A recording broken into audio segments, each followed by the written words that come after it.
He's got his armband from the merch booth. Yeah. He's got the belt, which is weird because Bobby Fish looks like he's okay. He can walk now, so it's just like, all right, so we're just taking the belt off him. That's not cool, man. And they go on, and they all have their piece to say, saying how they're dripping in gold, and they are, but it's just like, yeah, but it's all the undercard gold. One of you, to make this work, one of you needs the world title. I don't care which one, because you're all great. Like, I say take the North American title, take that off of Cole, put that on Roddy, and then give his tag title back to Bobby, and then let's get Adam Cole the NXT Heavyweight Championship. Yeah. Have them all have titles. I know we've said this. I think that might be the point. I hope that's the point. Because come the next takeover, I wouldn't be shocked if it was Adam Cole versus Aleister Black. I would assume it is, but like, and I wouldn't be shocked if before that match happens, he gifts Roddy Like they do a segment where like, well, I'm going to give you this belt. Well, you know what? I'm in a giving mood too. Here, Bobby, have your tag title back. They just swap the belts around, because you do need, at some point in time, I want to see an over as fuck, which these guys are, faction get all of the belts and just be like, yeah, we're the best. We told you we were. It's our fucking era. It's in our name, and we're undisputed. Look at the gold, bitch. That's what I want to see. Which I think they might do. It seems like that's the way they're going, and they better. Cole beat Oney Lorcan in his first title defense via shenanigans. I did like it. They came down, they threw the X up and everything just for distraction. I liked it. Yeah. Birch came down, didn't know how to math because there was like way more of them than him. 4 of them. Like I get it. He's big. He's a brawling Brit. Like he's used to being in fights where he's outnumbered. But dude, I mean, no. Although I think they signed him. I heard that they did. Signed him. I heard recently. Like he was saying goodbyes in the UK. Yeah, so like they signed Andy Birch. They officially signed him. And I'm like, that's great. Yeah. That's not the Brit I want you to sign. Baby steps, all right? I like him. I saw He's got a the future. guy. I know. I saw the guy this weekend who they need to be signing. Oh, was he there? Yeah. Yeah. They can't pin him down though. That's the thing. Oh yeah, I guess I should just mention it. Yeah. Here because there's nowhere else to put it. I totally saw Pete Dunne fight Marty Scurll live. Yeah, I really wish that I didn't always have to work in the middle of fucking nowhere on Sundays, so I could go to these things. Now, the match did end in double DQ. Well, yeah. Because I don't neither of those guys had taken a pin. No. But when Marty Scurll left, he said, that's fine, because Mustache Mountain was also there. I got to see them wrestle Sami Callihan, Josh Alexander, which is a weird combo. That is a weird combo. Also, Sami Callihan totally beat the shit out of Don Callis. Really? Oh, yeah. Well, Impact. Yeah, it's an Impact okay, thing. yeah, right. But yeah, Mustache Mountain came out to help their boy, because British Strong Style. Marty Scurll said, I'm coming back. I'm not coming back alone. Oh, shit. So basically, he teased that it's going to be him and the Bucks versus British Strong Style somewhere down the line, live in Toronto. Or Mississauga. God Depends damn it. on where Destiny wants to go. Stupid work. So yeah, I totally got to see that live this weekend. You people better appreciate your fucking comic Pete books. Dunne looks great, by the way. Because I haven't seen him. I haven't seen him wrestle in a while. He actually looks great. Oh, has he started to? He is muscular. Huh. Like, because if you watch some videos of him, like even earlier this year, he's like kind of bigger. He is slimmed down. Really. He is now like way more muscle than fat. I wonder if that's Vince's doing, because that's maybe kind of Vince's fucking MO, right? I mean, maybe, but yeah. So I saw that live. That was great. Coming back to NXT, jump back in. Heavy Machinery beat Riddick and Tino, and I guess they're done now because Tino walked out officially. Yeah, which is fine because Tino and EC3 need to be a fucking team, that needs to be a thing like already. Tomorrow. Yeah. Heavy Machinery. Yeah. Made it quite clear that them and the War Raiders have to go. Hey, War Raiders, fuck you. What's it? They say, like, we raid buffets. Oh, the meat! Now, I don't know which one of them is which, but the fatter of the two... Tucker Knight. He can't put his arms down. He can't... Otis, my spirit animal, Otis Dozovic. Cannot put his fucking arms down. It's terrifying, because he's just walking around like he's got his fucking arms out akimbo, and I'm like, oh, he doesn't have a choice. That's just how his arms sit now. And, that's terrifying. And we raid all the gyms. Lift all the weights, baby! This is the most ridiculous thing ever, and I love it. I need Otis Dozovic to actually be that person 24/7. If they're not, if this little like cartoon like that, Tasmanian devil dude, if they're not like that, I'm going to be severely disappointed. I think he has the PC record for really? like weightlifting. Well, I would believe that because he's like 3 feet tall but about 10 feet wide. He's technically, if you're wondering, he's what Wolverine looks like. That's what the actual drawing of Wolverine is supposed to look like.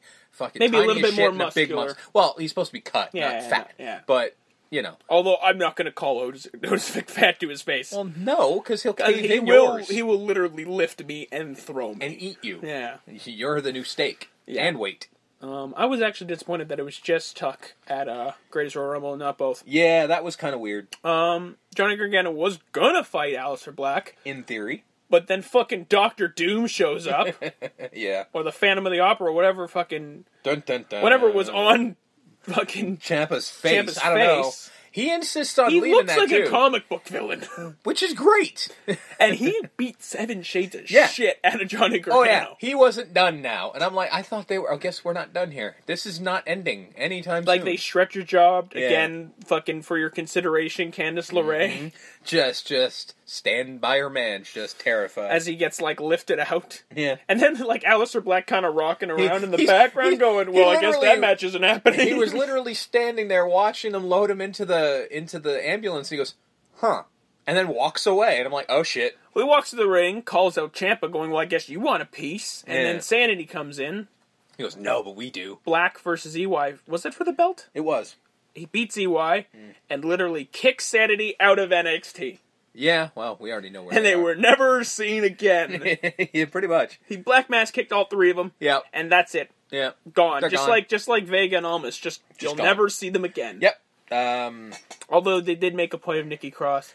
Yeah. And the rest of the women's division. Yeah. Going, like, every woman had a little beat where she's like, no, I'm going to beat Shayna Baszler. No, I'm going to beat Shayna Baszler. So they kind of gave them a bit of a shine, which I'm like, all right, well. You want to bulk that up again. Yeah, you do, because again. You did lose a piece. You lost a major You lost Moon feud. and Asuka, so you kind of have to build back up. Yeah, so it's time to build. And again, I know that's why they kept Nikki. I just kind of wish she'd gone with Sanity. I just like the 4 of them together, but, you know. We're getting Sanity versus New Day any day now. And I'm okay with that. The greatest house show. Which is basically what the Greatest Royal Rumble turned out to be. I don't like the name Greatest Royal Rumble because it wasn't. And that Greatest Royal Rumble makes sense as far as the actual Rumble match itself. Yeah, I'm good. For the most part. I'm still not okay with the title. Because I get it, you have to differentiate against actual canon Royal Rumble. Because apparently this is not the first. This won't be the last time we see it. No, they're gonna do this a bunch of times, which is fine. As long as it's not in just there, like do it around the world. Like find a stadium somewhere and do it. They did run afoul a handful of times in Saudi Arabia, so I don't know if they'll be back anytime soon. They had been there before. There was video. Yeah, there was a video of them running that Best of Both Worlds ad, and there's ladies in that ad. Yeah, they weren't allowed for that. And when Carmella's on the screen wearing nothing. Yeah. As far as that country's concerned. Yeah. There were some hoots and hollers, and there were some boos, and there was a mixed emotion. There was a bit of civil unrest, let's say. Yeah, that was a shitstorm that WWE Sami forgot. Zayn? Yeah, was not allowed in the country. Because, I don't know if it was by his choice or their choice. Their choice. Was it because of his connection with Syria? Yeah. Because there's been wars. Yeah, so he wasn't allowed in. Guys, let's not go to those kind of places anymore. I mean, they apparently, again, they had been there before. This was apparently a thing. I don't know how the fuck they'd been there before, but they'd said that they'd been there in, 2016. I'm like, feel like we would have heard about this. Well, maybe not Jeddah, but Yeah, but they'd been to Saudi Arabia before, and I was like, alright, whatever. But... Yeah, it was just... Like I said, this is not this show. We're not going to... We're a couple chuckleheads. We're not going to get into political views about our views about Saudi Arabia and their practices. I'm keeping my opinion out of it for sure, but it just seems like this is a lot more trouble than it was worth. Yeah. Maybe pull back. They had a good time. Yeah. The show went well. Mojo Rawley was actually one of their main guys, because I believe he's also of Arabic descent. He is, and he basically, as I'm finding out, he's become the new Miz. We need to, we're launching the network in Saudi Arabia. Yeah. Hey, Mojo, you mind going? We need you to do this. We need you to go, so press he's going. tour, we need you to do this thing. Exactly. So and he'll go, yeah, sure. Yeah, so he's the new Miz, because Miz can't do that anymore. He's fucking a little grizzled at the moment. So yeah, they're sending Mojo. Mojo's the new Miz. Well, so. I've seen him in interviews, and he carries himself well. And carries himself very well. So, in a place where like he won't be all that much on television, if he's an ambassador, he's got a job for life. You have a job for life, dude. Yeah. Like, and that's a paycheck for life. Yeah, and that's what The Miz did. Like, The Miz basically was like, well, I've been kicked out of the locker room. Everyone fucking hates me. I'll just be the guy who does everything Vince asks. So then they can't fire me. And that's how Miz paid his dues. And that's how Mojo's That's what doing. Mojo's doing. And that's a brilliant, And when it comes to things like this, where you need a man on the ground in Saudi Arabia, it was him and Mark Henry all week long. Yeah. And that's the best option. Running point, doing appearances, doing press, doing all this. Yeah. So again, yes, there was a big thing about women and all that, and I think WWE ended up paying. They did. I heard about this. They paid all of the women as if they'd worked, which was a nice gesture, I thought. Something they didn't have to do as well. PR move, but yeah, but still, it's something they as we've said on this show. Just because it's a PR move doesn't make it any less nice. Yeah, exactly. It's something they didn't have to do. You know what I mean? Like, it's just nobody would have thought twice about it. People were mad, but let's face it, by the end of next week, no one would have ever given a shit. WWE going around and paying them for that's just a cool move. And they didn't leak that info. You know, Jerry Lawler did.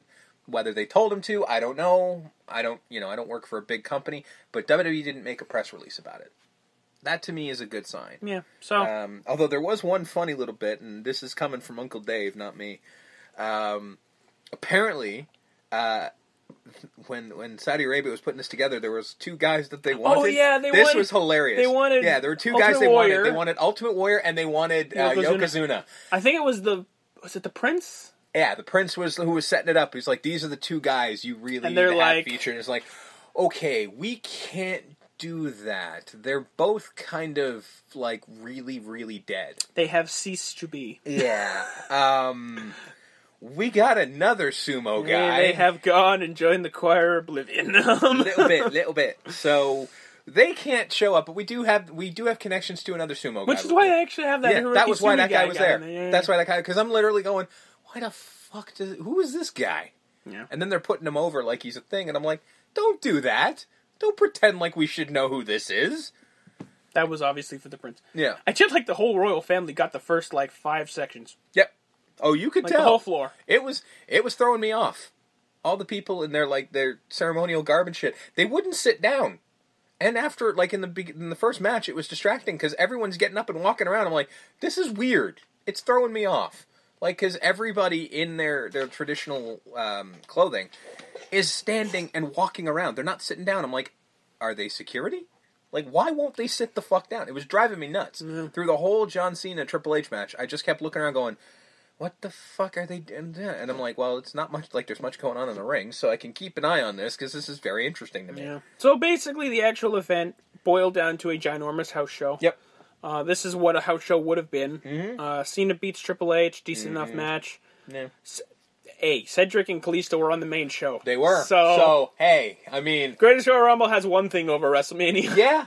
They actually put the cruiserweights on the main show. Yep. And Cedric won. Solid match there. Yeah. The Deleter of Worlds, as they are now called. Oh, there's so much more to this Bray Wyatt thing that I love Matt Hardy so much of the way he's building Bray Wyatt now. Defeats the Bar. Oh my God. Yeah. Obviously, for the Raw Tag Team titles. Mm-hmm. Although they did make a point on SmackDown going, if we win, we go back to Raw. So yeah, they did cover it up, but I'm like, yeah, that's still not happening. Jeff beat Jinder, same reasons. That Phantom bump. Oof. Yep. With that whisper in the wind, and that was Jinder still sold it. Okay. Poor guy, man. We can't have Jeff versus Jinder anymore. No, that was awkward and weird.